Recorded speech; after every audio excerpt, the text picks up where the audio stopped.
Well, we welcome you back to part 2 of the George Ramsey story.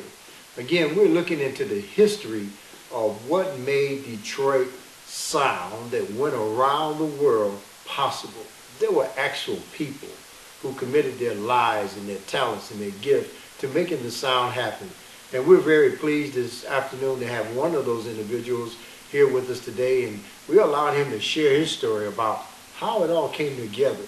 Now, George, we were talking earlier about the DJs and the radio stations and what role they played in making a record a hit record.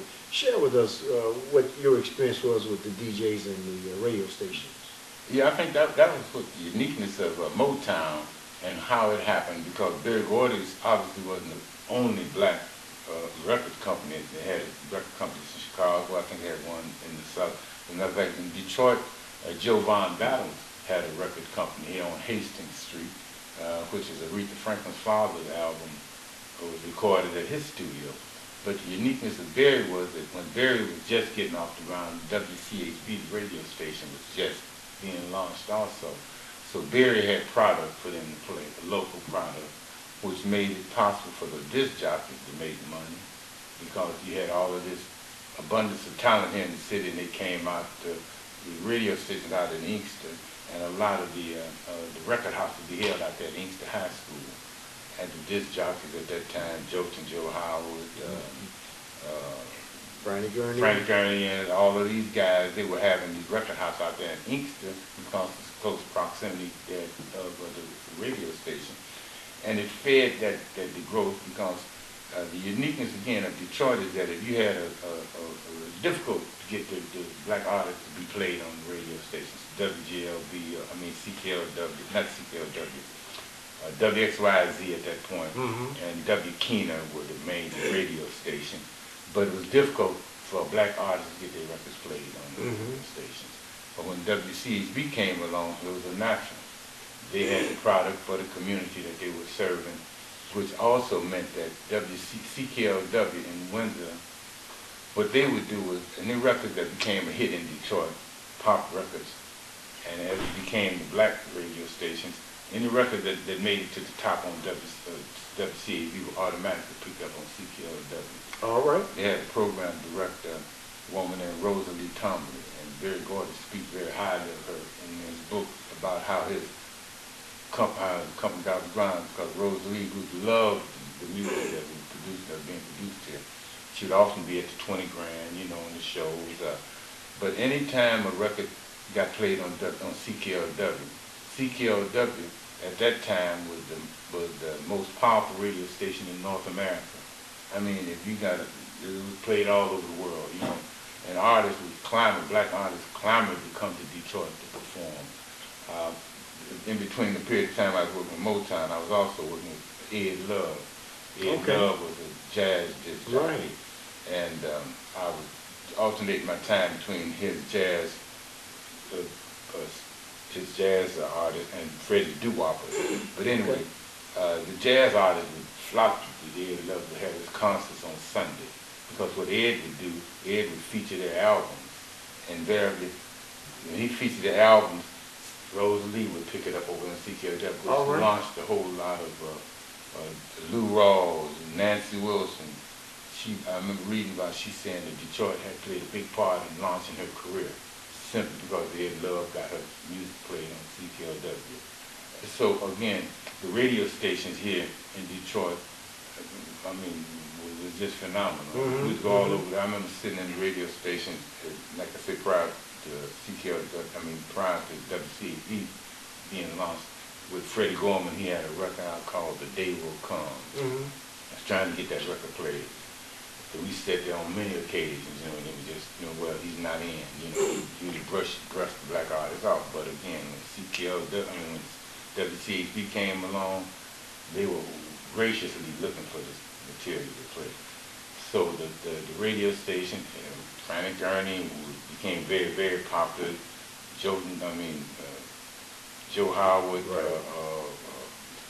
the list is, I can't think of all of them, do the research and find out. Bristol Brown. These guys had a lot to do with the Motown sound, and Berry was very appreciative of it. Right. So you can't have one without the other, because like I say, the record was designed to promote the artist. Right. And if you get the artist, you get your records played, that was what it was all about, promoting the artist. And you mentioned something about the funds. We traveled we traveled all the way to New York, man, to get $40, $20, you know. I mean, it wasn't about the money, it was about the performance. Yes. It was about doing your thing, because this is what they were. They wanted to be seen, and we did everything that we could do. Me being a road manager, you had your drivers, you know, you had all your support personnel that was out there with these guys. But it was a love that drove us, you know. It wasn't the money, you know. Great experience. I mean, going from the city, the inner cities of Detroit, and travel the highways and the byways of the world. Yeah. And that's the opportunity that provided for many of us. And as you had mentioned, CKLW was located in Canada, which is actually another country. Exactly. So we were already making inroads and history by crossing the borders with music. I always say music is the ambassador that everybody understands. And that's why it's so great to hear from you today, George, is that we got to know that there's a human element to all of the things that people have heard, either as in our time on vinyl and records, then to the cassette, and now to the DVDs, and the artists who gave their life. We lived that musical side. Now, I know you worked, as you mentioned, a lot of the individuals in your period at Motown, being in the studio with these individuals. What was it like to be around them when they were in their creative mode? Oh, man, I mean, it was fascinating, you know, to see, you know, to go into this little booth and see the musicians out there playing their stuff, and see all the dynamics that was happening within the control room, within manufacturing the music, because the music was great, but if you don't have the production, it's what can win it or lose it for you. You know, if you don't have the technician that's able to capture the music and put it down on vinyl, you know, you just got a lot of good music being played. And so the dynamics of the engineers that was able to put that music together for Barry. I remember when one day we were at the studio on the boulevard, Fred and I, we walked in the studio, and Barry Gordy and his wife at that time, Greg Long, and Robert Bateman, they all came out of the studio. They were excited. They were talking about they had 4 tracks. I didn't know what that meant, you know. But Freddie was telling me that now, I think it was a 4-track. No, it was 8 tracks that they had, I'm sorry. And what Freddie told me, that it meant that they can lay down more, musician, more, each individual could have a particular track, and they could easily put the record together, because at that point he had to go to outside sources to get studio time. But once he got the 8 track there at his studio, they could record 24/7, which they ended up doing. You know, he had three engineers, and they would have a recording session 3 or 4 o'clock, and I mean they'd been there all day. You know, you could drive by Motown, you would always see someone coming and going because of the studio activity that was happening. But in my opinion, Barry Gordy would probably go down in history being probably the most influential black man that had that contributed to the growth of black entrepreneurs. Because what he did with Motown, we would travel across you know, we had the van driving there when I became the road manager, and we put up to them spots, and people just want our autographs. I mean, you know, I didn't do anything. I wasn't out there on the stage, but just the fact that we were representing this industry. Because for blacks, Barry Gordy really, he cracked that, he busted the door down. And there was always that, you know, black artists, you know, blues, but it was more the blues artists. But Barry Gordy took it to another level with the sound that came out of Detroit. You know, the sound, he said it's the sound of young America, and that's really what it was. I mean, Barry Gordy tapped into something.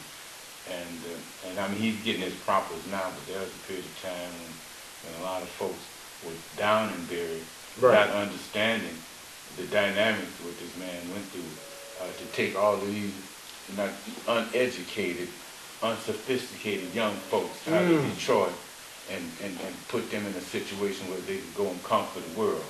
And they said he he took money. He might, I don't know what he might have or might not have done, but I know that he was dealing with some people that was very difficult to deal with in general sense, but he made them, put them in a position where they can become successes, where they walked away with quality activities. You know, he had product development. He had a woman that showed the young girls how to talk, how to sit and talk, how to talk to fellas, how to act. You know, so he took uneducated. When I say uneducated, unsophisticated. All right, folk, all right. And put sophistication in the All right. You know, so again, Berry Gordy, and what Motown did, I saw it. I experienced the pride of walking around saying that I worked for Motown. Right. Oh yeah. And you know, we had ID cards, so we go into Detroit at the clothing stores, the Yes. shoe show. We got discounts, All you right. know. And you flash your Motown card. It was like a credit card, All in right. a sense, you know. But it was a lot of prestige associated with that. And I mean, even right now, you know, of all the record companies and all the products that've been out there, Motown and Berry Gordy is the one person that they acknowledge because he busts down big barriers, man. Big barriers. And that is huge. It is huge. I myself remember as the artists that were coming out of Motown, they really was teaching us how to dress. Exactly. Because we see the groups wearing the suits and the shoes, and we say, I got to get me some of that. Because it was, for us, again, a life experience. So a lot of grooming was done, a lot of taking us to the next level of mainstream America. Exactly. Yeah, because there was a lot of, like, and I really understand when you say it, if the engineer didn't capture the sound, then the sound would get lost. So there was a lot of technical experience that was needed. There was a lot of skill sets that was needed. Is there any individual who was involved behind the scenes in that technical aspect of the recording that you can remember, or a particular moment that something took place in there that you thought was significant? Well, it's kind of hard to encapsulate that, to say that there was so many people. Like I say, everyone had a role to play, and folks just did what they were supposed to do, you know, and that was it, you know. But like I say, the engineers, the producers, obviously, you know, you got. I had an opportunity to work with Lamont Dozier, Holland, that production team. After I started working with the Rhythms, I became Lamont road manager. I lived out in California, staying with him. And to go into the studio and see how these guys could take the sound and then work with the engineers, and they could sit there and make this stuff all come together. But now you can do it with one swoop. You know, techniques and technology is such that you can just about go into the closet and come out with a hit. You know, back then you had to bounce music back and forth. You know, you had to edit it down. You know, so the work that these guys did was amazing. Yes, it was. You know, because again, I think the ability to get that same sound now is much easier. But again, back then, the equipment that they used would be considered primitive compared to the technique and the technology that's available now for record production. That's right. And, you know, too, and what I experienced was the opportunity to work with live musicians. You know, if they said strings, you had the string section of the symphony. If they said horns, the horn section. So it was a lot of great things going on in creating that sound. And again, it was the human element that made the difference for us. And that's why we want to share that story with you, because a lot of our young people today do not have an opportunity to experience the human element of that sound in creating music, the music that we live by and believed wholeheartedly. And we're going to talk some more with George about some of those experiences that he had in working with the artists, working with the companies, and understanding all aspects of what it takes to make a sound, a musical sound. We really here in Detroit are very blessed to have that heritage and that culture of music here in the city of Detroit. So again, I want you to stay tuned, and we're going to come back with some more of the George Ramsey story, a story about the human element of the sound that was heard around the world.